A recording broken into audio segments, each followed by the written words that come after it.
Executive loses himself to desire, a night of excess with unthinkable consequences. Hello, let's start another beautiful story. Welcome to my channel. Don't forget to like the video and subscribe to the channel. Let's go. Jake Calloway stood at the floor-to-ceiling windows of his corner office, watching the Manhattan skyline shimmer in the twilight. 52 floors below, the city pulsed with its usual frenetic energy. But up here, in his carefully curated sanctuary of success, everything was still. Perfect. Controlled. Just the way he liked it. His reflection stared back at him. Crisp. Charcoal suit, platinum cufflinks, not a single silver hair out of place. At 38, he was the youngest CEO in TechVault's history, and tomorrow's merger would cement his legacy. 10 years of sacrifice, of 16-hour days and missed family gatherings, all leading to this moment. His phone buzzed. A message from his assistant. Cars waiting, everyone's at the Obsidian. The Obsidian. Manhattan's newest exclusive club, where tonight's celebration would mark the final step before tomorrow's announcement of TechVault's merger with their biggest competitor. A $4.2 billion deal that had taken months of careful negotiation, endless meetings, and more NDAs than he could count. Jake adjusted his tie, a habit born of perfectionism rather than necessity. Time to play the part, he murmured to his reflection. The private elevator whispered him down to street level, where his driver waited with the door of the black Mercedes already open. The city lights blurred past as they wound their way through the evening traffic, each turn bringing him closer to a night that would change everything. Though not in the way he expected, the Obsidian lived up to its name. A towering black glass structure that seemed to absorb the light around it. Inside, the club was a study in calculated excess. Crystal chandeliers cast prismatic patterns across dark walls, while private booths curved around the edges like secrets waiting to be shared. His team had reserved the VIP section. As Jake approached, he could see Richard Sterling, his mentor and the company's COO, holding court among the senior executives. At 50, Richard emanated the kind of old money confidence that Jake had spent years trying to perfect. "There's our conquering hero," Richard's voice carried over the music as he raised his glass. The others turned, their faces flushed with expensive champagne and anticipation of tomorrow's windfall. To Jake Calloway, the man who made the impossible possible. Jake accepted the toast with a practiced smile, one that had graced countless business magazines, but never quite reached his eyes. As glasses clinked and congratulations flowed, he felt the familiar, hollow sensation in his chest, the emptiness that no amount of success seemed to fill. That's when he saw her. She was standing at the bar, a vision in deep burgundy that caught the light like liquid garnets. Dark hair cascaded past bare shoulders, and when she turned, her eyes met his with an intensity that made the room seem to shift on its axis. "Quite a view, isn't she?" Richard appeared at his elbow, a knowing smirk playing at his lips. "That's Scarlett Monroe. She consults for some of our competitors. Brilliant mind for business, they say." He paused, swirling his scotch. "Though tonight's about celebration, not business. Why don't you go introduce yourself?" Jake wasn't used to being read so easily, and something in Richard's tone made him hesitate. But then Scarlett smiled, a small, private thing that seemed meant just for him, and his legendary self-control began to crack. "Another drink first," Jake said, signaling the waitress. He wasn't sure why he felt the need for liquid courage. He'd negotiated billion-dollar deals with less preparation. The whiskey arrived, aged 30 years and smooth as silk. Jake took a longer sip than usual, letting the warmth spread through his chest. The music seemed to pulse in time with his heartbeat as he made his way toward the bar. Scarlett turned as he approached, as if she'd been expecting him. Up close, Her eyes were the color of storms, grey and full of hidden depths. "Jake Calloway," he said, extending his hand. "I know who you are." Her voice was low, melodic, with an accent he couldn't quite place. She took his hand, her grip firm and confident. "Scarlett Monroe, though something tells me you already knew that too. Word travels fast. In our circles, always." She raised her glass, some crimson cocktail that matched her dress, "to successful ventures." There was something in her smile that made him want to lean in closer, to unravel whatever mysteries lay behind those storm cloud eyes. The rational part of his brain, the part that had guided him to the top, whispered caution. But for the first time in years, Jake found himself ignoring it. "To successful ventures," he echoed, clinking his glass against hers. As the night deepened and the drinks flowed, Jake felt layers of carefully constructed armor begin to peel away. Scarlett was brilliant, challenging his thoughts on technology trends and market predictions. She laughed at his dry observations about Silicon Valley politics, and when she touched his arm to emphasize a point, electricity seemed to crackle between them. The responsible voice in his head grew fainter with each passing hour, drowned out by the music, the whiskey, and the intoxicating presence of a woman who seemed to see past his carefully crafted facade. Later, he would try to remember exactly when the night spun out of control. Was it during their third drink, when she leaned in close to be heard over the music?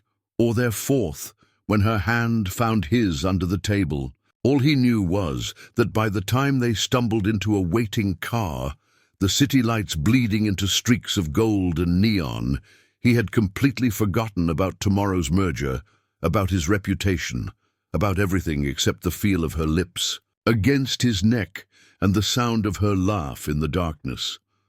For the first time in a decade, Jake Calloway wasn't thinking about consequences. He didn't know it yet, but by morning, that would be all he could think about. Consciousness returned to Jake in cruel fragments. First came the pounding headache, then the acrid taste in his mouth, and finally the disorienting realization that this wasn't his bedroom. Heavy blackout curtains kept the room in darkness, but slivers of morning light crept around the edges, illuminating unfamiliar furniture and the subtle opulence of what he now recognized as a hotel suite. The Four Seasons presidential suite. The memories started trickling back, each one landing like a stone in the pit of his stomach. Jake reached for his phone on the nightstand, squinting against its harsh glare. 7:42 a.m., 37 missed calls, 52 text messages, 23 emails marked urgent. His blood turned to ice. The first message was from his assistant. "Where are you? Board meeting emergency. Call now." The second, from his head of PR. "Media asking for comment. Need response ASAP." The third made his heart stop. It was from Richard. "Turn on CNBC. We're fucked." Jake's hands shook as he fumbled for the TV remote. The screen flickered to life, and his world collapsed. Breaking news. Exclusive details of TechVault's pending merger. Leaked. Sources reveal potential antitrust violations and questionable financial practices. CEO Jake Calloway, unavailable for comment. The room spun. Jake stumbled to the bathroom, barely making it before emptying the contents of his stomach. Usika. Cold marble floor pressed against his knees as he tried to piece together the previous night. Scarlett. Where was Scarlett? He scanned the suite, but there was no trace of her, no note, no forgotten item, nothing to prove she'd been there at all. Just the lingering scent of her perfume and the weight of catastrophe pressing down on his shoulders. His phone buzzed. Again, a text from an unknown number. "Check your email." Subject line, "The price of power." With trembling fingers, Jake opened his inbox. The email contained a single video file. His throat constricted as he pressed play. It was security footage from the Obsidian, showing him and Scarlett at the bar. They were clearly discussing something intense. her hand on his arm, him leaning. In close, without audio, it looked exactly like what someone hoping to prove corporate espionage would want to see. The timestamp was 11:42 p.m. The merger details had leaked at midnight. "No, no, no," Jake muttered, running his hands through his disheveled hair. He needed to think, needed to get ahead of this, but his usually sharp mind felt wrapped in cotton, still clouded by alcohol and shock. A knock at the door made him freeze. "Mr. Calloway," a man's voice, professional but firm. "This is Agent Wilson with the SEC. We'd like to ask you a few questions." Jake's legal training kicked in automatically. "Please contact my attorney," he called through the door, already dialing his lawyer's number. "We can do this the easy way or the hard way, Mr. Calloway. We have a warrant." The word warrant echoed in his head like a death knell. He looked around the suite, desperate for what? Escape, evidence, some proof that this was all a terrible dream. His phone lit up with another text from the unknown number. "Hope she was worth it." The pounding on the door grew more insistent. Jake could hear multiple voices now, the shuffle of feet in the hallway. He had maybe 2 minutes before they came. In. His lawyer's voice finally came through the phone. "Jake, don't say a word. I'm on my way. But you need to know. Richard Sterling is already at the SEC office. He's been there since dawn." The pieces started falling into place. Richard's knowing smirk when he pointed out Scarlett, the perfect timing of it all. The way he'd encouraged Jake to let loose, to celebrate. Jake's hand clenched around his phone as rage and understanding flooded through him. For 10 years, he'd played everything safe, controlled every variable, trusted only in his own judgment. The one night he'd let his guard down. The door burst open, flooding the suite with harsh fluorescent light from the hallway. 3 agents entered, their badges glinting. "Jacob Calloway," the lead agent said, "we need you to come with us." Jake straightened his shoulders, summoning every ounce of the corporate armor he'd spent years building. His head was pounding, his stomach was churning, and his career was imploding. But he'd be damned if he'd let them see him break. "Let me get my jacket," he said coolly, already plotting his next move. Someone had orchestrated his downfall, using his own ambition as the weapon. Now he had to figure out who to trust, who to fear, and most importantly, who Scarlett Monroe really was. As the agents escorted him through the hotel's service entrance to avoid the press, Jake's phone buzzed one final time. Another text. From the unknown number. "The game is just beginning." The SEC's Manhattan office felt designed to unnerve. Floor-to-ceiling windows offered dizzying views of the city Jake usually commanded, while glass-walled conference rooms created an illusion of transparency that made him feel exposed. They'd left him waiting in one such room for over an hour, his reflection ghostly against the morning skyline. Claire Chen, his lawyer, sat beside him reviewing documents on her tablet. She hadn't said much since arriving, but her presence was a steady anchor in the chaos. At 45, she'd handled enough corporate scandals to know when silence was the best strategy. "They're trying to throw you off balance," she finally said, not looking up from her screen. "Standard tactic. The longer they make you wait, the more you'll want to explain yourself." Jake's fingers drummed against the glass table. "They're wasting their time. I didn't leak anything." "No?" Claire set down her tablet, fixing him with the penetrating stare that had made her legendary in corporate law. "Then explain the video. Explain why you were seen having an intimate conversation with a known corporate intelligence operative hours before confidential merger details hit the press." "Corporate intelligence?" The words hit him like a physical blow. "Scarlett Monroe? That's one of her names." Claire's voice was carefully neutral. "She's been linked to at least 3 other major information leaks in the past 2 years. Never enough evidence to prosecute, but enough to establish a pattern." The room seemed to tilt beneath Jake's feet. He'd been played, professionally, expertly played. The door opened before he could respond. 2 agents entered. Wilson from the hotel, and a woman whose sharp features matched her crisp FBI blazer. "Mr. Calloway," the woman said, taking a seat across from him, "I'm Special Agent Diana Roberts. Thank you for joining us this morning." Jake almost laughed at the formality, as if he'd had a choice. "Let's start with the obvious," Roberts continued, spreading photographs across the table. "You and Ms. Monroe, last night at the Obsidian, then entering the Four Seasons at 1:15 a.m. Care to explain the nature of your relationship?" "My client met Ms. Monroe for the first time last night," Claire interjected. "A chance encounter at a company celebration." "A chance encounter?" Wilson's skepticism was palpable. "The night before a $4.2 billion merger goes public. That's quite a coincidence." Jake studied the photos, his mind racing. Something wasn't adding up. "You have surveillance of us entering the hotel. Do you have footage of her leaving?" The agents exchanged glances. Roberts leaned forward. "We were hoping you could tell us that." A cold certainty began to form in Jake's gut. "You lost her." "Mr. Calloway," Roberts's tone sharpened, "if you're protecting her—" "I'm not protecting anyone," Jake cut in. "I'm trying to understand how the FBI and SEC lost track of their primary suspect.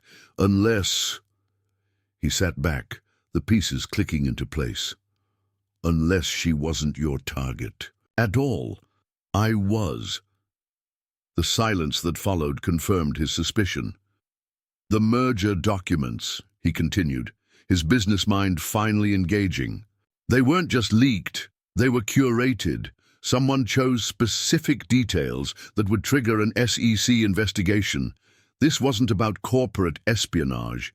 It was about destroying the merger itself."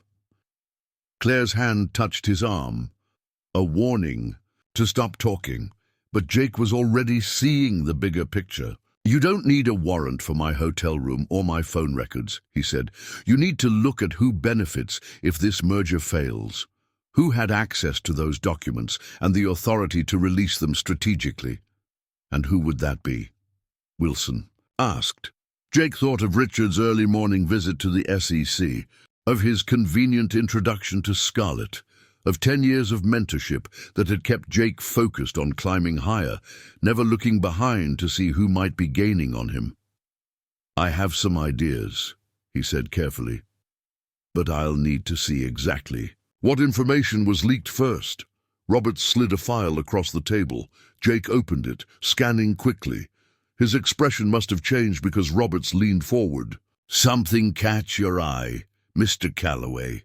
Everything was catching his eye.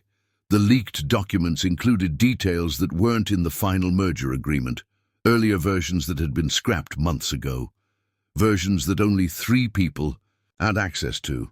"I need to make a phone call," Jake said, standing abruptly. "You're not going anywhere," Wilson started, but Claire was already gathering her things. "My client has cooperated fully," she stated. "Unless you're charging him, we're done here. You can direct any further questions through my office." Jake followed her out, his mind racing. In the elevator, he pulled out his phone and dialed a number he hadn't used in years. "Mason, it's Jake Calloway. Remember that favor you owe me. I need everything you can find on Scarlett Monroe, and I need you to pull TechVault's internal server access logs for the past 6 months. Focus on Richard Sterling's activity." He ended the call as they reached the lobby.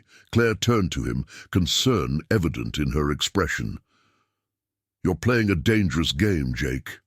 If Richard Sterling is behind this—" "He is," Jake said, his voice hard. "But he made a mistake. The leaked documents, they're from the original merger proposal, the version that included the Asian market expansion. And that expansion was Richard's pet project. He fought hard to keep it in the final agreement, but it was quietly removed 3 months ago after a board vote." Jake's smile was grim. "A vote that happened while Richard was on vacation in the Maldives." Understanding dawned in Claire's eyes. "He leaked old documents." "Exactly. He didn't know about the changes because he wasn't there. And now—" Jake checked his phone as another text from the unknown number appeared. "Ready for round two?" "Now," Jake said. "I know where to start looking." As they exited the building, neither noticed the sleek black car across the street or its passenger.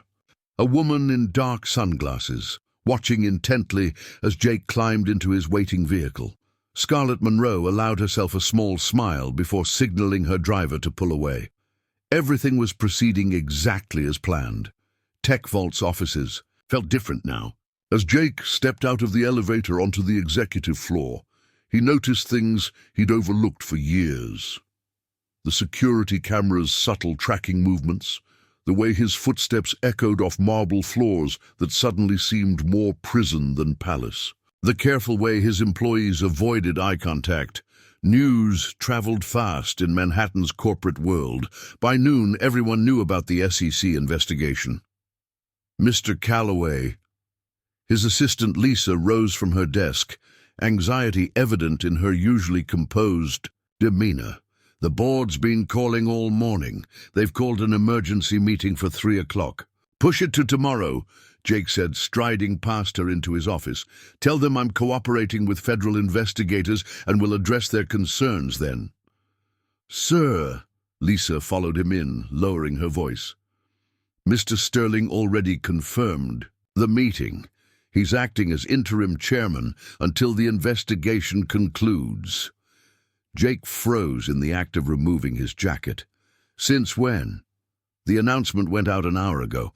I tried to call, but—" "Get me the company bylaws," Jake cut in, his mind racing. "And I need access to the server logs from the past 6 months. Use my executive override if you have to." Lisa hesitated. "Your access codes, they've been temporarily suspended." Of course they had. Richard was nothing if not thorough. Jake fought down a surge of rage and forced himself to think strategically. He still had one advantage.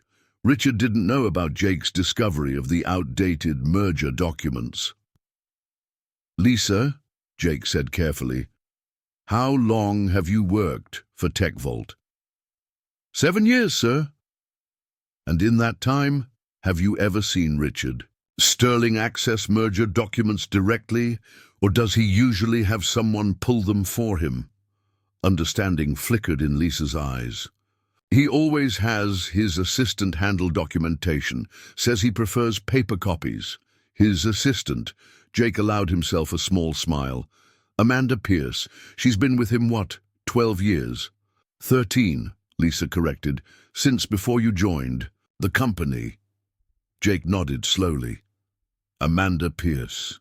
Richard's right hand, keeper of his schedule, handler of his paperwork, and the only other person who would have access to those early merger documents. "I need you to do something," Jake said, lowering his voice further, "but it has to look like you're following Richard's orders, not mine." Before he could continue, his phone buzzed. Mason's name flashed on the screen. "Give me a minute," he told Lisa, waiting until she left before answering. "What did you find?"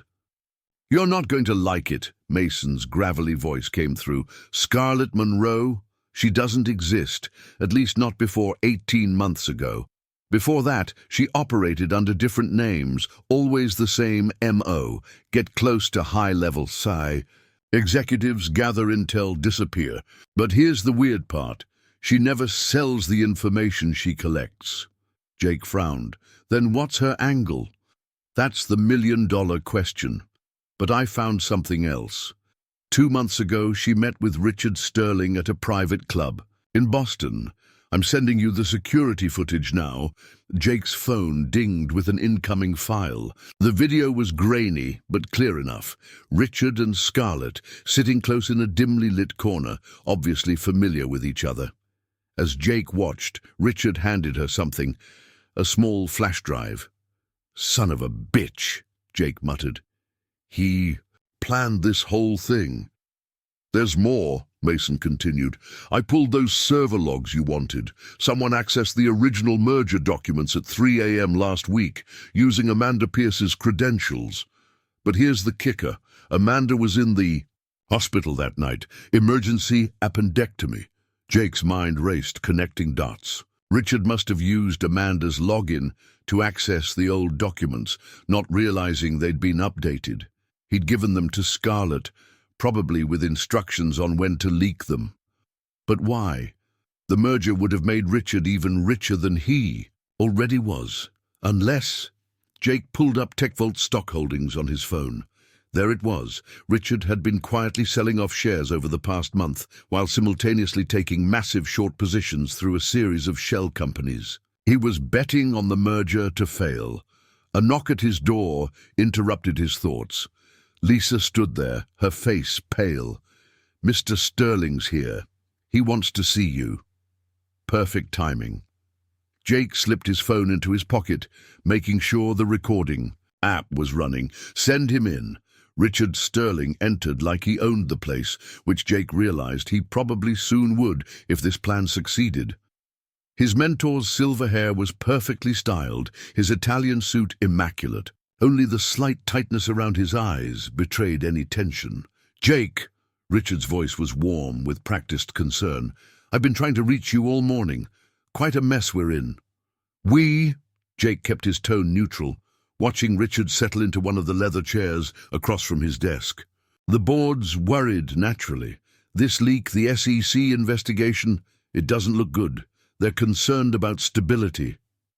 Hence your appointment as interim chairman." Richard spread his hands in a gesture of helpless necessity. "Someone has to steady the ship just until this all blows over. And when will that be?"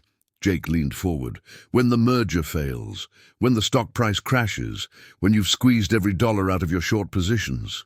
The concern on Richard's face didn't waver, but something cold flickered in his eyes. "I'm not sure what you're implying." "No?" Jake pulled up the Boston security footage on his computer, turning the screen so Richard could see. "Maybe this will help refresh your memory." For just a moment, Richard's mask slipped, a flash of fury quickly controlled. "Careful, Jake. You're under investigation for leaking confidential information. Making wild accusations won't help your case." "The documents that leaked were outdated," Jake said quietly, "from before the Asian market expansion was removed." "You didn't know about that change, did you? Because you were too busy setting up your short positions to attend the board meeting." Richard was silent for a long moment, studying Jake with new eyes. When he finally spoke, his voice had lost its warmth. "I taught you well. Perhaps too well." "Why?" Jake asked. "The merger would have made you millions." "The merger would have made me a footnote," Richard snapped. "Another rich old man who got richer. But this..." A cold smile spread across his face. "This makes me the man who exposed corporate corruption at the highest levels, who stepped in to save the company from an ambitious young CEO who got careless. The man who orchestrated the biggest market play of the decade.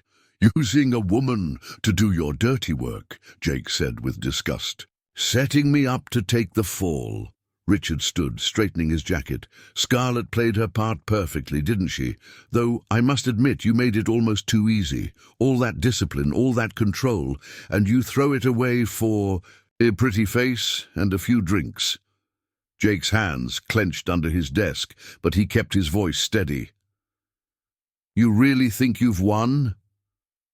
"I think," Richard said, moving toward the door, "that you should clean out your office. The board votes on your termination tomorrow." He paused, hand on the doorknob. "For what it's worth, I am sorry it had to end this way. You were like a son to me." "No," Jake said softly. "A son would have been a threat to your legacy." After Richard left, Jake sat in silence for a long moment, letting his rage and humiliation fuel his resolve. Then he pulled out his phone and dialed Claire. "Tell the SEC I'm ready to talk," he said. "But first, I need to find Scarlett Monroe." In the building's reflection on his window, Jake's expression was hard as steel. Richard had taught him well, all right. Now it was time to put those lessons to use. The bar at the Mandarin Oriental was exactly the kind of place where someone like Scarlett Monroe would feel at home. 45 floors up, With sweeping views of Central Park, it attracted the sort of wealthy clientele who valued discretion. Above all else, perfect for a woman who specialized in becoming whoever her targets needed her to be. Jake sat at a corner table, nursing a sparkling water that looked enough like a gin and tonic to maintain appearances. His usual suit had been replaced with casual luxury, a charcoal cashmere sweater and tailored pants that helped him blend in with the after-work crowd. On the table, his phone displayed a message he'd received an hour ago. Mandarin Oriental, 6 p.m. Come alone. He'd had Mason trace the number, but like everything else about Scarlett, it led nowhere. A burner phone, purchased with cash. At 6:03, the elevator doors opened and she walked in. Gone was the seductive red dress from the Obsidian. Tonight, Scarlett wore a simple black blazer over silk pants, her dark hair pulled back in a sleek ponytail. She looked more CEO than femme fatale, which, Jake realized, was probably the point. Every detail about her was carefully chosen for its effect. She slid into the seat across from him, without invitation. "You're not drinking tonight." "Strangely enough, I'm not in a trusting mood." Jake studied her face, searching for any crack in her composed exterior. "Though I have to admit, you played your role perfectly the other night. The laugh, the touch, the way you made every man in the room wish he was me. Was any of it real?" "Does it matter?" Scarlett signaled the waiter, ordering a Manhattan with precise instructions about the vermouth ratio. Only after he left did she meet Jake's gaze. "You didn't come here to analyze my performance." "No," Jake leaned forward.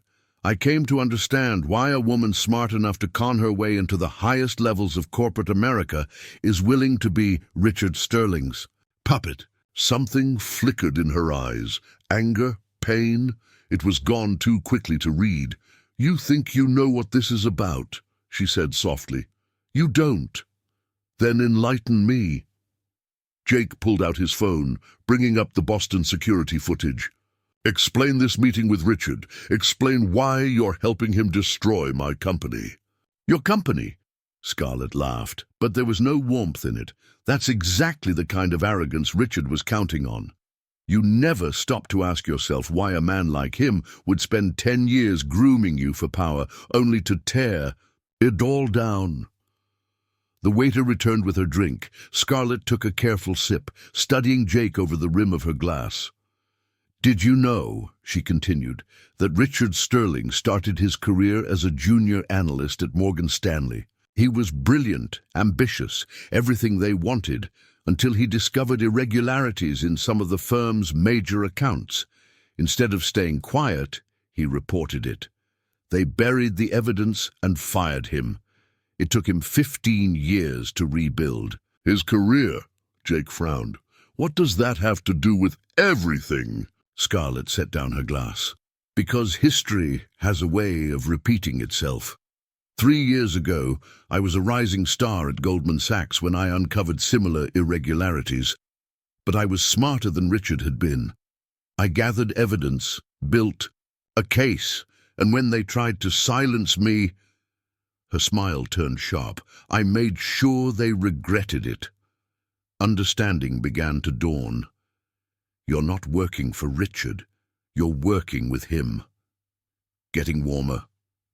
Scarlett reached into her blazer and pulled out a small USB drive. The merger documents weren't the only things that leaked that night.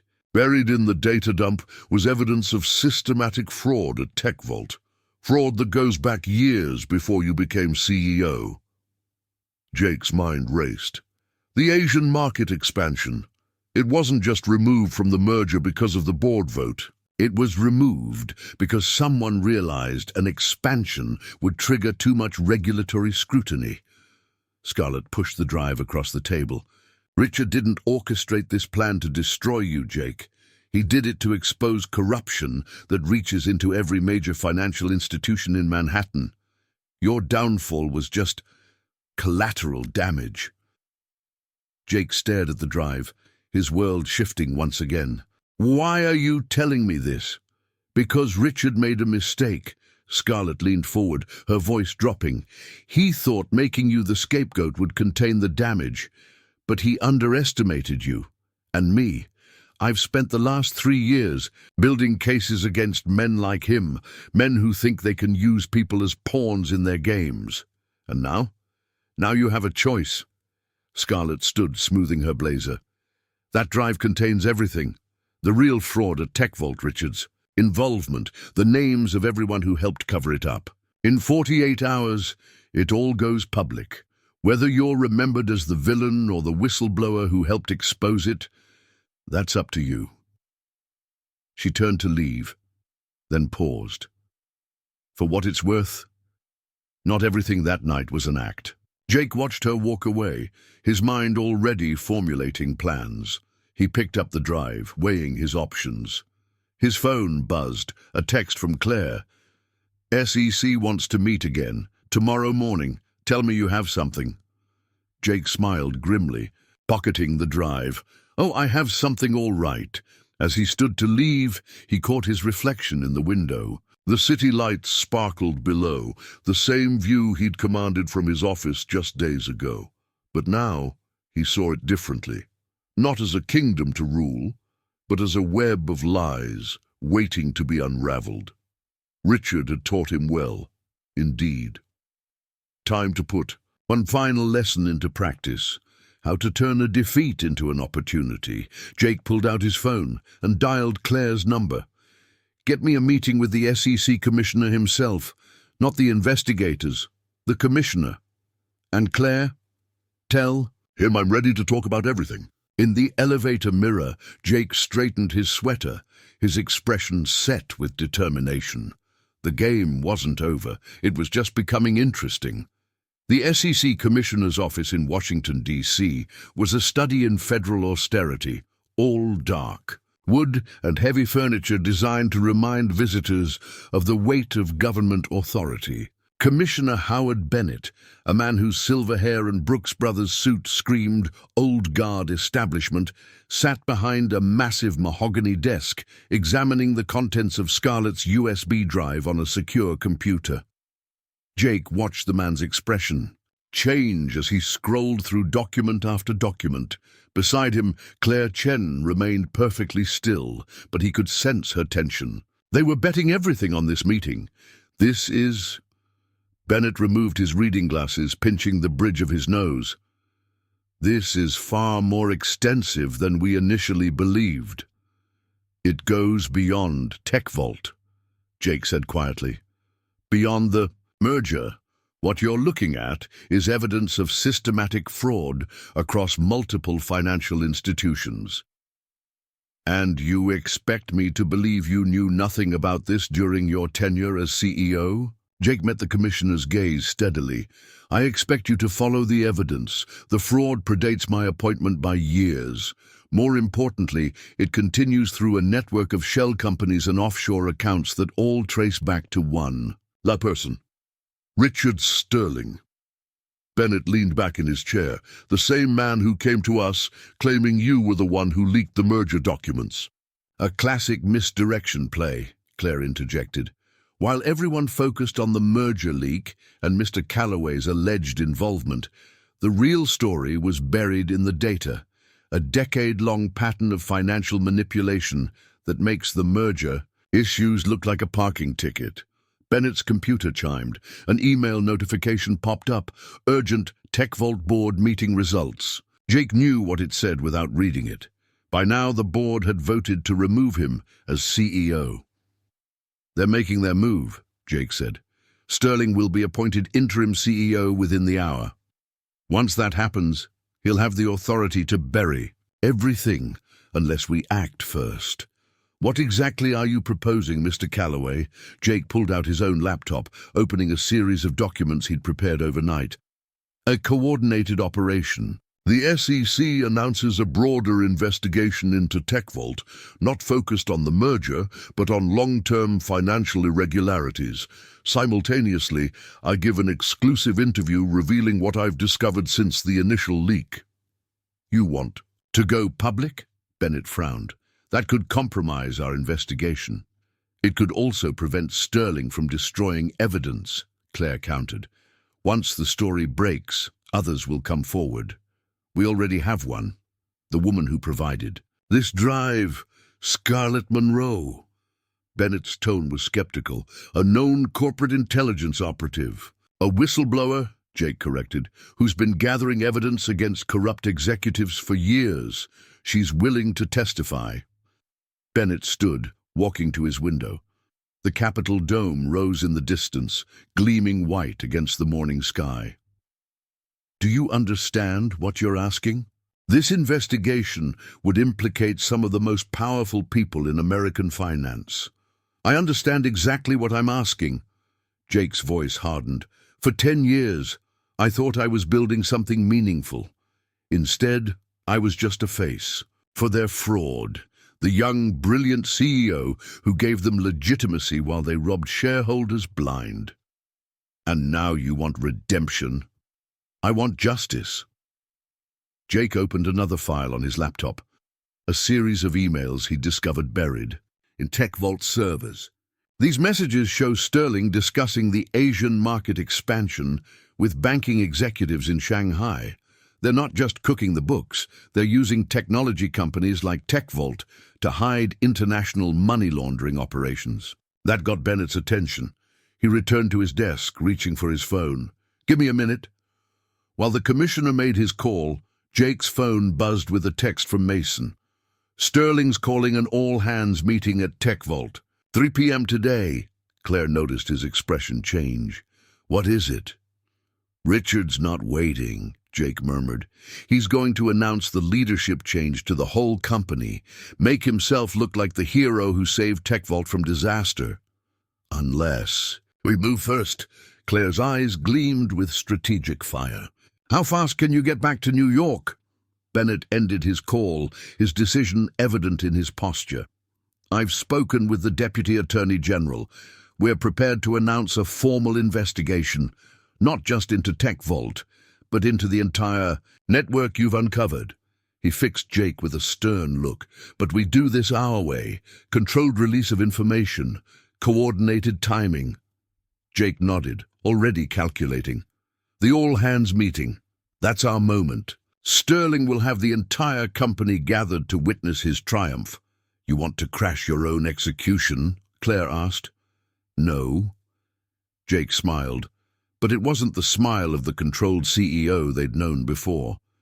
This was the smile of a man who'd learned to play a deeper game. I want to give Richard exactly what he taught me about power. It's not enough to win. You have to make sure your enemies lose everything. His phone buzzed again. A message from Scarlett. Ready for the end game? Jake looked at Bennett. How? Quickly, can you have agents in Manhattan? They're already there. Bennett picked up his phone again. I'll give the order. But Mr. Calloway, he paused, his expression grave. Once this starts, there's no going back. The fallout will affect thousands of people. The fallout is already affecting thousands of people, Jake replied. They just don't know it yet. He stood, buttoning his jacket.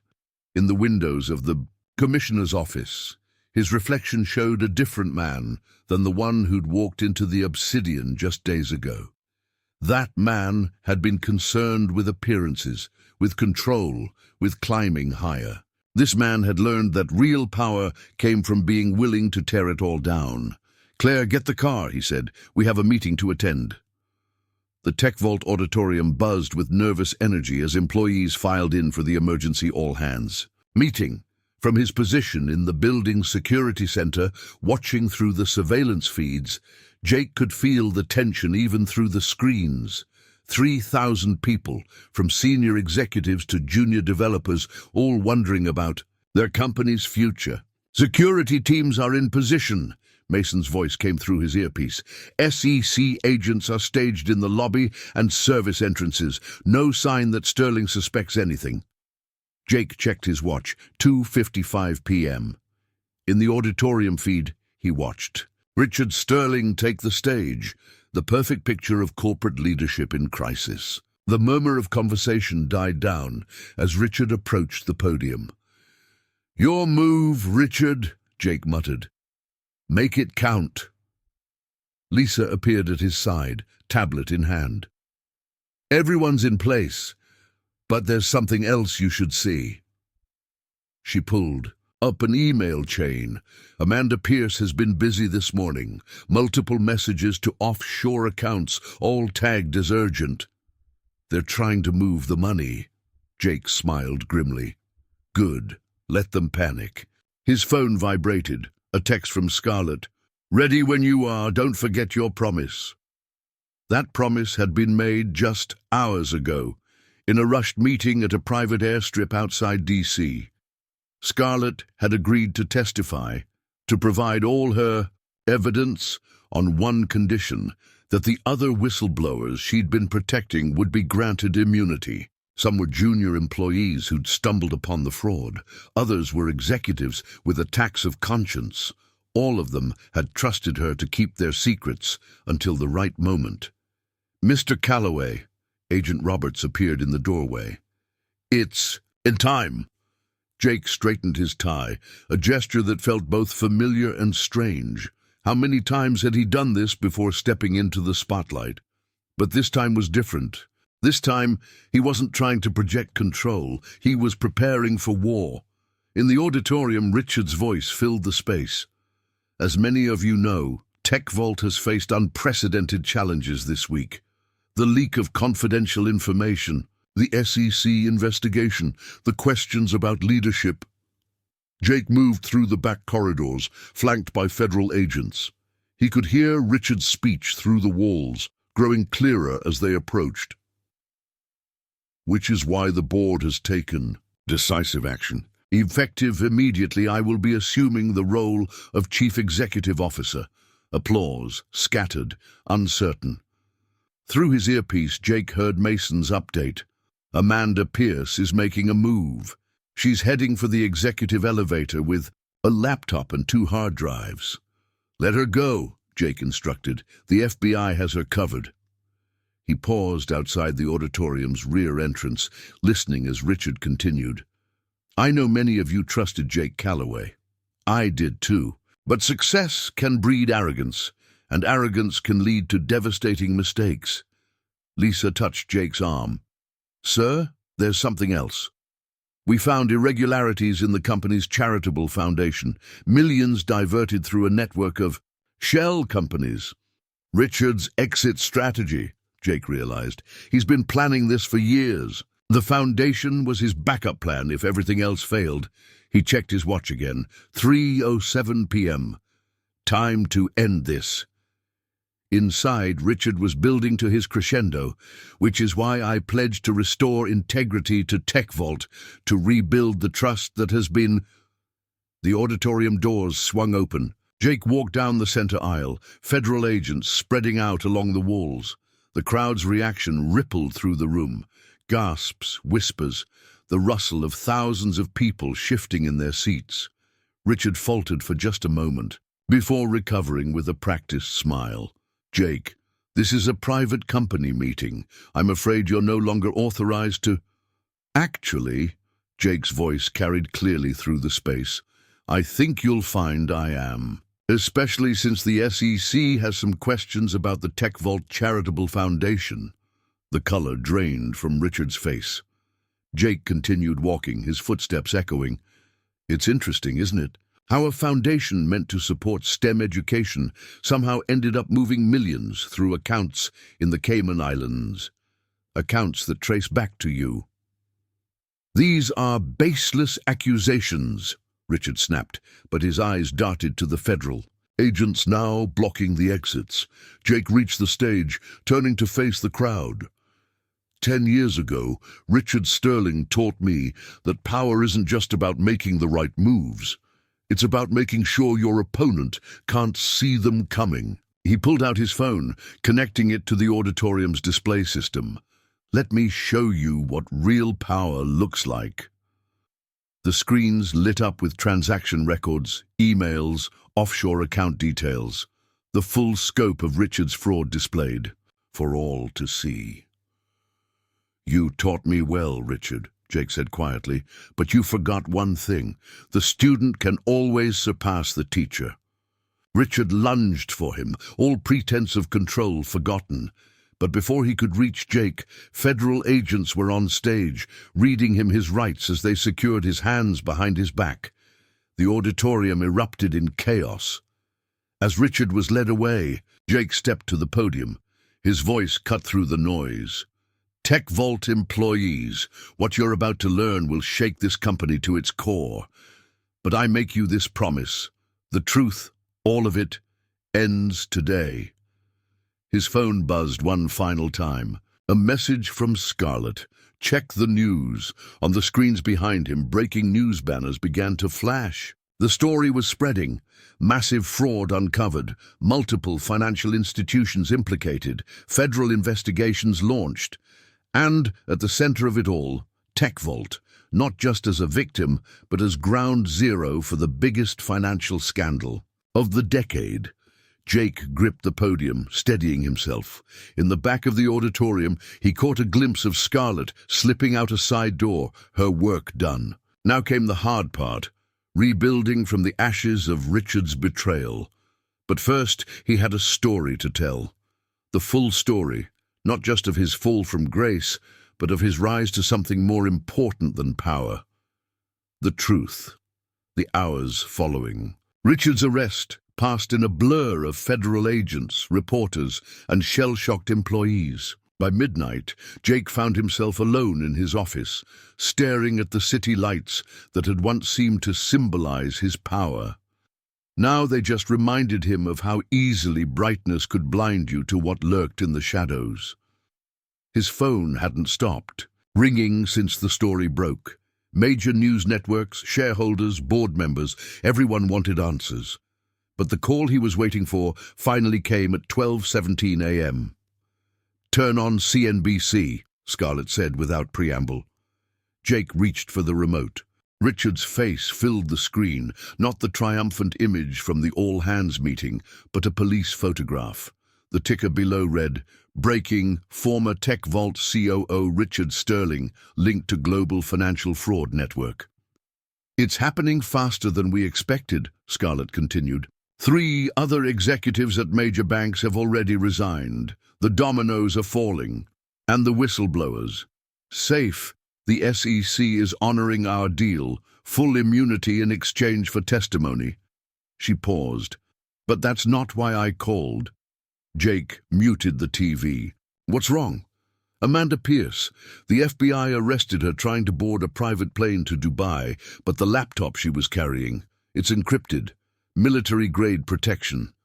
"Of course it is," Jake muttered.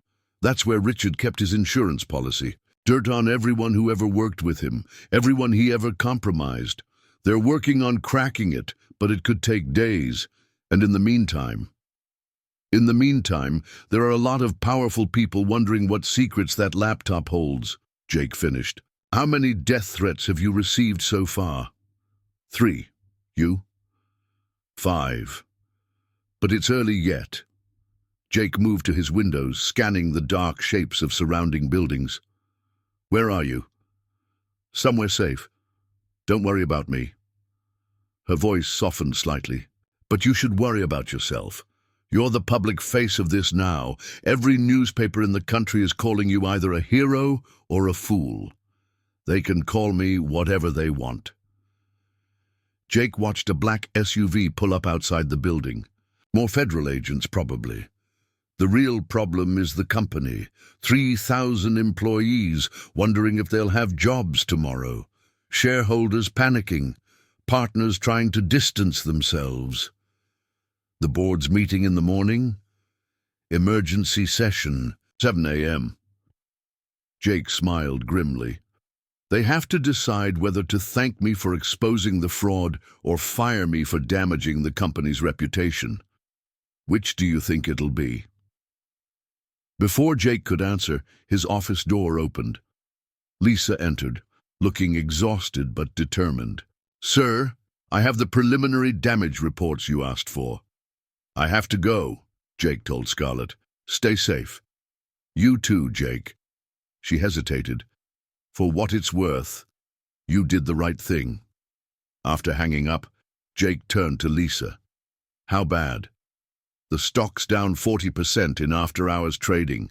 4 major clients have already suspended their contracts pending investigation. HR is dealing with dozens of resignation letters. She handed him a tablet. But there's something else. The Foundation's records. They go deeper than we thought. Jake scrolled through the documents, his jaw tightening. The charitable foundation hadn't just been Richard's personal slush fund. It had been a sophisticated money laundering operation involving some of the biggest names in global finance. Politicians, business leaders, even religious figures. "Have you shown this to anyone else?" Lisa shook her head. "Only you. But the FBI's forensic team will find it eventually." "Make a secure copy," Jake instructed.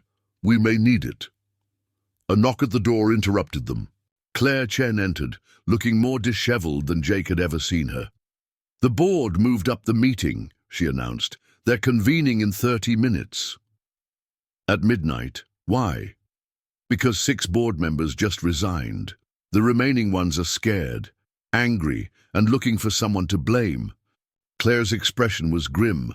"You need to decide right now. Are you fighting to keep control of Tech Vault, or are you walking away?" Jake looked between the 2 women who had stood by him through this crisis. Lisa, who had helped him uncover the truth. Claire, who had helped him expose it, both waiting for his decision. He turned back to the windows, to the city that had witnessed his rise and fall, and whatever this new chapter would be. Richard's voice echoed in his memory. "Power isn't about position. It's about knowing when to hold on and when to let go." For once, his mentor had been right. "I'm staying," Jake said quietly. "Not for power, not for redemption, but because 3,000 people in this building deserve better than what Richard gave them. They deserve the truth, and they deserve a chance to rebuild." "The board won't make it easy," Claire warned. "Good." Jake turned back to them, his expression set, because nothing worth doing ever is. His phone buzzed, a news alert. Another executive at another bank had just resigned. The aftershocks were spreading, just as Scarlett had predicted. But aftershocks could destroy, or they could clear the ground for something new to be built. "Lisa, get me everything we have on the current board members, not just the official bios. I want to know who they really are, what they really want." "Already working on it," she replied. "Claire, draft 2 statements, one for if they fire me, one for if they don't. Either way, we tell the truth. And if they threaten to sue?" Jake smiled, not his old, controlled smile, but something fiercer. "Then we remind them about Amanda's laptop and all the secrets it might contain." Outside his office, he could hear phones ringing, voices raised in concern or anger. The night would be long, and tomorrow would be longer, but for the first time since this crisis began, Jake felt truly clear about his path forward. Richard had built an empire on lies. Now Jake would build something stronger on the foundation of truth, no matter how many aftershocks he had to weather along the way. The Tech Vault boardroom had always reminded Jake of a gladiatorial arena. 20 leather chairs surrounded, a massive oval table of polished mahogany, while floor-to-ceiling windows offered a backdrop of Manhattan's skyline. It was designed to intimidate, to remind everyone who entered that here, fortunes and careers lived or died by the will of the powerful, but this morning only 7 chairs were occupied.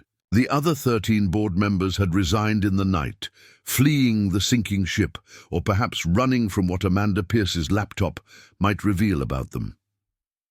Jake stood at the head of the table, coffee untouched before him. He'd been on his feet for 20 hours straight, running on adrenaline and determination. Across the room, Claire Chen sat with her legal documents arrayed like weapons. Between them, the remaining board members radiated a mixture of fear, anger, and calculation. "Let's be clear about the situation," Eleanor Walsh, the most senior, remaining director, began. Her steel-grey hair and crisp British accent carried the weight of 40 years in corporate governance. TechVault stock has dropped 40%. Major clients are suspending contracts. The press is calling us the next Enron. And you, Mr. Calloway, chose to orchestrate this spectacle without consulting the board. I chose to expose systematic fraud, Jake corrected. A fraud that some members of this board must have known about. Careful, Jake, Marcus Chen, no relation to Claire, warned. At 42, he was the youngest board member besides Jake himself. Those are serious accusations. They're not accusations. Jake nodded to Claire, who began distributing documents. These are records from the TechVault Charitable Foundation. Specifically, transfers that required board-level approval. 6 of the 13 members who resigned this morning signed off on transactions that we now know were part of Richard's money laundering operation. The room fell silent as the remaining directors scanned the documents. Eleanor's face remained impassive, but her hands tightened on the papers. The question, Jake continued, isn't whether I should have exposed the fraud. It's which of you knew about it, and which of you were just negligent in your oversight duties. How dare you? Thomas Blackwood, a venture capitalist with a face, reddened by too many expensive lunches, began to rise. Sit down, Thomas. Eleanor's voice cracked like a whip. He's right. We failed in our duties, whether through complicity or complacency. She fixed Jake with a penetrating stare. But that doesn't solve our current crisis. The company is bleeding. We need immediate action to stop it. Jake's phone buzzed. A message from Mason. FBI cracked first layer of Amanda's laptop. You need to see this. Before we discuss solutions, Jake said carefully, you should know that the FBI has begun accessing the encrypted files from Amanda Pierce's computer. Richard, it seems, kept detailed records of everyone he dealt with, everyone he compromised. The effect was immediate. Thomas Blackwood's face went from red to white. Marcus Chen suddenly became very interested in his coffee. Are you threatening us, Mr. Calloway? Eleanor asked quietly. I'm offering clarity. Within hours, possibly minutes, federal agents will know exactly who was involved in Richard's schemes, those who cooperate in rebuilding TechVault, in making things right. Jake let the implication hang. His phone buzzed again. A text from Scarlett. Turn on Bloomberg now. Jake reached for the boardroom's remote, activating the wall-mounted screen. The Bloomberg anchor's voice filled the room. Breaking news. In the wake of the TechVault scandal, the SEC has announced investigations into 3 major Wall Street banks. Sources say the probe centers on a complex money laundering operation disguised as charitable giving. Eleanor muted the TV, but the damage was done. The remaining board members shifted uncomfortably, watching each other with new suspicion. I have a proposal, Jake said into the silence. He withdrew a document from his briefcase, one he'd spent the night preparing. A complete restructuring of TechVault's governance, total transparency, independent auditors, a new ethical oversight committee with real power, and most importantly, a commitment to make our employees and customers whole before we worry about shareholder value. That's corporate suicide, Thomas sputtered. The stock will tank even further. The stock is already worthless, Marcus pointed out, but the company's underlying technology, our market position, our talent, those are still valuable. He looked at Jake, if we can convince people to trust us again. Eleanor studied Jake with new respect. You're not fighting to keep your job, you're fighting to save the company itself. I'm fighting to build something better than what Richard created, Jake corrected. A technology company that actually serves its stated purpose, innovation that helps people, not just profits that help the powerful. His phone buzzed yet again. Mason. Second layer cracked. Multiple board members implicated. FBI moving now. Right on cue, the boardroom doors opened. Federal agents entered, led by Agent Roberts. Thomas Blackwood, Marcus Chen, she announced, you're under arrest for conspiracy to commit financial fraud and money laundering. As the agents moved in, Eleanor turned to Jake. "You knew." "I knew Richard would have insurance against his own. Board. I knew some of you were involved." Jake met her gaze steadily. "The question is, what did you know, Eleanor?"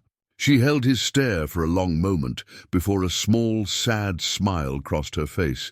"Nothing, which is exactly why I should resign.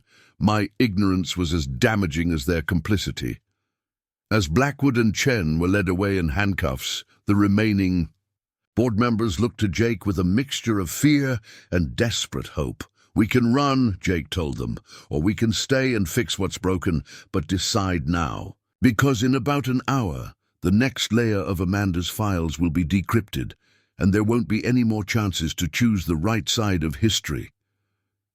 His phone buzzed one final time. "Scarlett, well played, but the real fight's just beginning." Looking around the diminished boardroom, at the empty chairs and shell-shocked faces, Jake knew she was right. Exposing the corruption had been hard. Rebuilding trust would be harder. But for the first time in his career, he wasn't focused on climbing higher.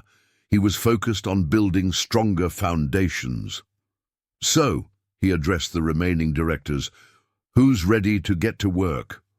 1 week after the board meeting, Jake stood in TechVault's main auditorium again, the same stage where he'd confronted Richard, but facing a very different challenge. The room was packed with employees, their faces a mix of uncertainty and cautious hope. "I won't lie to you," Jake began, his voice carrying through the hushed space. "The next few months will be the hardest this company has ever faced. Our stock is down 60%. We've lost major contracts. The media calls us toxic." He paused, scanning the crowd, but they're missing the real story. Behind him, screens lit up with project presentations and team photos. "The real story is in this room. It's the quantum computing breakthrough our R&D team achieved last month.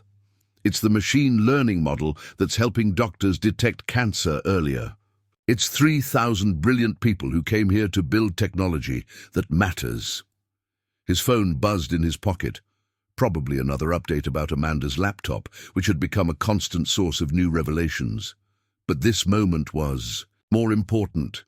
These people needed to know they hadn't bet their careers on the wrong company. "Starting today, we're implementing full transparency. Every financial record, every decision, every project, all open to employee review. We're establishing an ethics committee with rotating membership from all levels of the company. And most importantly," he smiled, "we're giving every employee equity stakes that actually mean something." A murmur ran through the crowd. Lisa, standing in the front row, gave him an encouraging nod. "Richard Sterling built TechVault on secrets and lies. We're going to rebuild it on truth and shared purpose. It won't be easy. Some of you may choose to leave, and I respect that choice. But for those who stay," Jake gestured to the screens, where a new company mission statement appeared. "We have a chance to prove that doing good and doing well aren't mutually exclusive." The applause started slowly, then built. Not the forced corporate kind, but something genuine, something hopeful. After the presentation, Jake retreated to his office, where Claire waited with fresh problems to solve. "The FBI finished decrypting another section of Amanda's files," she said without preamble. "It's worse than we thought." Jake sank into his chair. "How much worse?" "The money laundering wasn't just about profit. Richard was helping certain clients hide payments to foreign entities. Some of them," Claire lowered her voice, "some of them are on government watch lists." Before Jake could respond, his phone rang. "Scarlett." "Turn on CNN," she said when he answered. "Right now." The headline made his blood run cold. "Breaking. TechVault technology found in restricted foreign systems. Congress calls for investigation." "It's not just the foundation," Scarlett continued. "Richard was selling our advanced AI capabilities through shell companies. Some of it ended up in the hands of people who definitely shouldn't have it." Jake felt the weight of 3,000 careers pressing down on him. How bad is the exposure? Bad enough that the Pentagon's involved now. Jake. She hesitated. There's something else. Amanda Pierce isn't talking, but her laptop suggests Richard had a partner. Someone even higher up the food chain.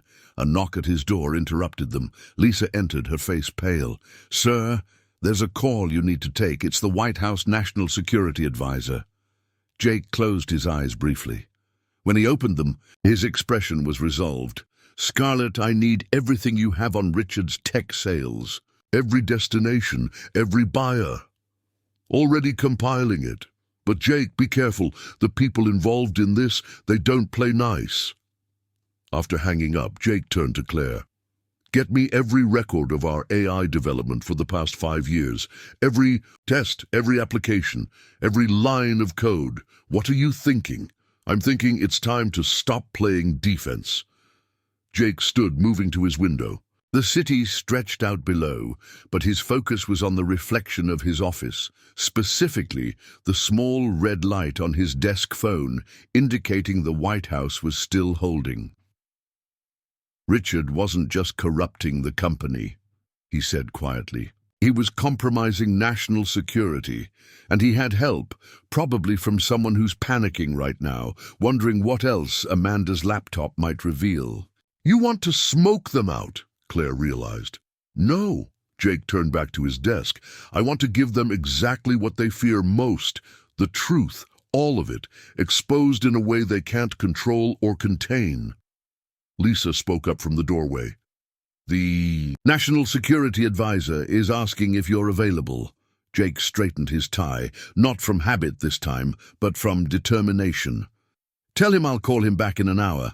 First, I need to make another call. He picked up his phone and dialed a number he'd memorized but never used until now. Commissioner Bennett, it's Jake Calloway. Remember when you said this investigation would implicate some of the most powerful people in American finance? I think we need to aim higher. The city continued its endless pulse outside his windows, but inside the office, a different kind of energy was building. The kind that came from knowing you were about to change not just a company, but possibly the course of history. Richard had taught Jake about power.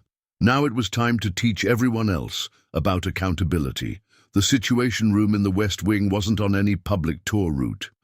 Its wood-paneled walls and leather chairs projected an air of gravity that made Jake's corporate boardroom look like a children's playground.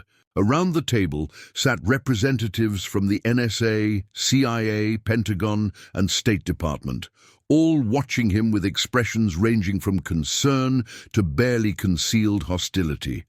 National Security Advisor David Harrison led the questioning. Mr. Calloway, do you understand the implications of what you're telling us, that advanced American AI technology has been compromised? I understand perfectly, Jake replied, his voice steady despite his lack of sleep. What I don't understand is why none of your agencies noticed it happening. Unless... He let the implication hang in the air. A muscle twitched in Harrison's jaw. Choose your next words carefully, Mr. Calloway. Someone had to clear those shell companies for international trade. Someone had to approve the end-user certificates. Someone very high up had to be looking the other way. The room tensed. In the corner, Jake noticed a familiar face. Agent Roberts, representing the FBI's cybercrime division. She gave him an almost imperceptible nod. We've reviewed the contents of Amanda Pierce's laptop, Harrison said. The technology transfers you're concerned about were all properly documented. Documented, yes. Legal. That's another question. Jake opened his briefcase, removing a thick folder. These are the real transaction records, showing where our AI actually ended up. I'm curious, did any of you know it was being used to bypass international sanctions? The State Department representative, a sharp-faced woman named Patricia Voss, leaned forward. Those records were classified. How did you obtain them? The same way I obtained these. Jake pulled out his phone, pulling up an email chain. Communications between Richard Sterling and someone using a private email server. Someone who knew exactly what our AI was capable of and who wanted it delivered to very specific buyers. Harrison's face remained impassive, but his hands tightened on his armrest. "The emails are signed DH," Jake continued. "Rather unimaginative initials, don't you think, Mr. Harrison?" The room erupted in controlled chaos. Security personnel moved toward Jake, but Agent Roberts was faster. "David Harrison," she announced, "you're under arrest for conspiracy against the United States and violation of international arms control regulations." "This is absurd," Harrison sputtered. "I'm the National Security Advisor. You can't—" "Actually, they can." A new voice came from the doorway. Secretary of State Catherine Moore entered, her presence immediately commanding attention. "The President has been briefed. He's accepted your resignation, effective immediately." As Harrison was led away, Secretary Moore turned to Jake. "Mr. Calloway, walk with me." They moved through the West Wing's corridors, trailed by Secret Service agents. "That was quite a performance," she said, "but you've created a significant diplomatic problem. Our allies will want to know how this happened. Our adversaries will try to exploit it." "With all due respect, Madam Secretary, that problem already existed. I just made it impossible to ignore." Jake paused as they reached her office. "The question is, what happens now?" The secretary studied him thoughtfully. "You're planning to go public with everything.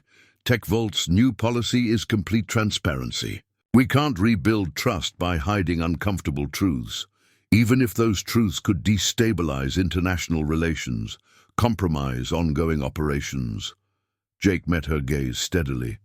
"Even then, because the alternative is letting people like Richard, Sterling and David Harrison continue operating in the shadows, selling American innovation to the highest bidder."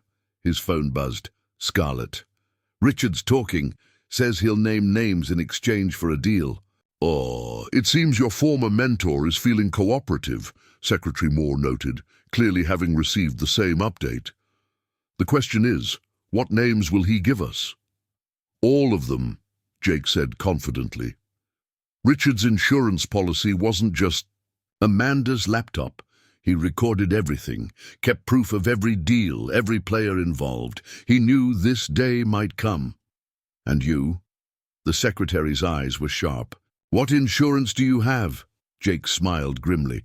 "The truth, and 3,000 TechVault employees who are ready to help tell it." Another buzz from his phone. A message from Lisa. "Emergency board meeting called. Eleanor says it's about a hostile takeover attempt." The game wasn't over. Even with Richard and Harrison in custody, powerful forces were moving to contain the damage, or exploit it. "Madam Secretary," Jake said, "I need to get back to New York. But before I go, the President should know that tomorrow at 9 a.m., TechVault will release a complete audit of every AI system we've ever developed, including where they ended up and who approved their sale. That could burn a lot of bridges, Mr. Calloway." "Good," Jake replied. "Some bridges need to burn before we can build better ones." As he left the White House, Jake's phone lit up with another message from Scarlett. "Be careful. Harrison's friends are mobilizing. They'll try to stop tomorrow's disclosure at any cost." Jake stepped into his waiting car, his mind already gaming out scenarios. Richard had taught him to see power as a zero-sum game. Winners and losers, predators and prey, but maybe there was another way. Maybe real power came from being willing to sacrifice everything for something bigger than yourself. Tomorrow would tell. One way or another, the house of cards was about to fall. 8:45 a.m. The morning sun painted Manhattan's towers in shades of gold and promise. But Jake Calloway wasn't admiring the view. He stood in TechVault's server room, surrounded by the quiet hum of machines that held the truth about to shake the foundations of power on 3 continents. "Final security sweep complete," Mason reported through his earpiece. "Buildings clean, but we've got multiple unmarked vehicles on surveillance positions." "Let them watch," Jake replied. He turned to Lisa, who sat at a terminal making final preparations for the data release. "How are we looking?" "Mirrored servers are ready in Singapore, London, and São Paulo. The moment we go live here, it spreads globally. They won't be able to stop it." Jake checked his phone. Messages had been pouring in all night from Eleanor Walsh, consortium of private equity firms moving to acquire controlling interest. Emergency board meeting in 15 minutes. From Claire Chen. Federal judge in D.C. preparing potential injunction against disclosure. Calling in favors to delay him. From Scarlett. Harrison's allies reached out. They're offering a deal, full immunity and generous compensation if you stop the release. Otherwise, they'll destroy you. The last one made him smile. They still didn't understand. This had stopped being about him the moment he'd realized the true cost of Richard's games. His phone rang. Agent Roberts. "Just wanted you to know," she said without preamble. "Richard finished his formal statement an hour ago, named 37 government officials, 12 banking executives, and 4 foreign intelligence agents who were involved in the AI sales. And Harrison, singing like a bird. Turns out your mentor's recordings were very thorough. DOJ is preparing indictments." "Good." Jake checked his watch. 8:52 a.m. "Because in 8 minutes the whole world's going to know anyway." He ended the call and headed for the boardroom. Time to face one last battle. The remaining board members sat around the familiar mahogany table, joined by video feeds showing representatives from the private equity consortium. Eleanor Walsh stood at the head of the table, her expression grave. "Jake," she began, "the consortium has offered $12 billion for controlling interest in TechVault. Given our current situation, it's a remarkably generous offer." "It's a hostile takeover disguised as a rescue," Jake corrected, taking his seat. "Let me guess. The deal is contingent on immediately stopping the disclosure and replacing current management?" A silver-haired man on one of the video screens spoke up. "Mr. Calloway, you've done admirable work exposing corruption, but this crusade for absolute transparency will destroy TechVault's value. We're offering a way to save the company." "No," Jake said quietly. "You're offering a way to save yourselves. How many of your firms were involved in Richard's schemes? How many of you are about to be exposed in today's release?" The temperature in the room seemed to drop. Eleanor glanced at her watch. 8:57 a.m. "Jake," she said softly, "think about the employees, their jobs, their futures." "I am thinking about them." Jake stood, addressing both the room and the screens. "I'm thinking about every person who came to TechVault believing they were building something meaningful. I'm thinking about every client who trusted us with their data, every investor who believed in our integrity, every citizen whose privacy we compromised for profit." His phone buzzed. "Claire, judge denied the injunction. We're clear." 8:59 a.m. "The vote's called," Eleanor announced. "The motion to accept the consortium's offer won't matter," Jake interrupted, "because in about 30 seconds, TechVault will no longer be a target for acquisition. Will be something much more valuable, a template for change." The screens suddenly flickered. Around the world, servers began transmitting data. The truth, all of it, spreading at the speed of light. In 9 a.m., Jake's phone exploded with notifications as global media outlets began reporting. The consortium members' faces contorted with rage or fear before their video feeds cut off one by one. "My God," Eleanor whispered, scanning headlines. On her tablet, the scope of it. "It's not just TechVault," Jake said. "Richard's deals touched everything. Banking, politics, intelligence agencies. The rot went deep." He smiled slightly. "But sunlight is the best disinfectant." His phone rang. Scarlett. "Turn on CNBC," she said. "You need to see this." The boardroom screen lit up with breaking news. "Tech industry revolution.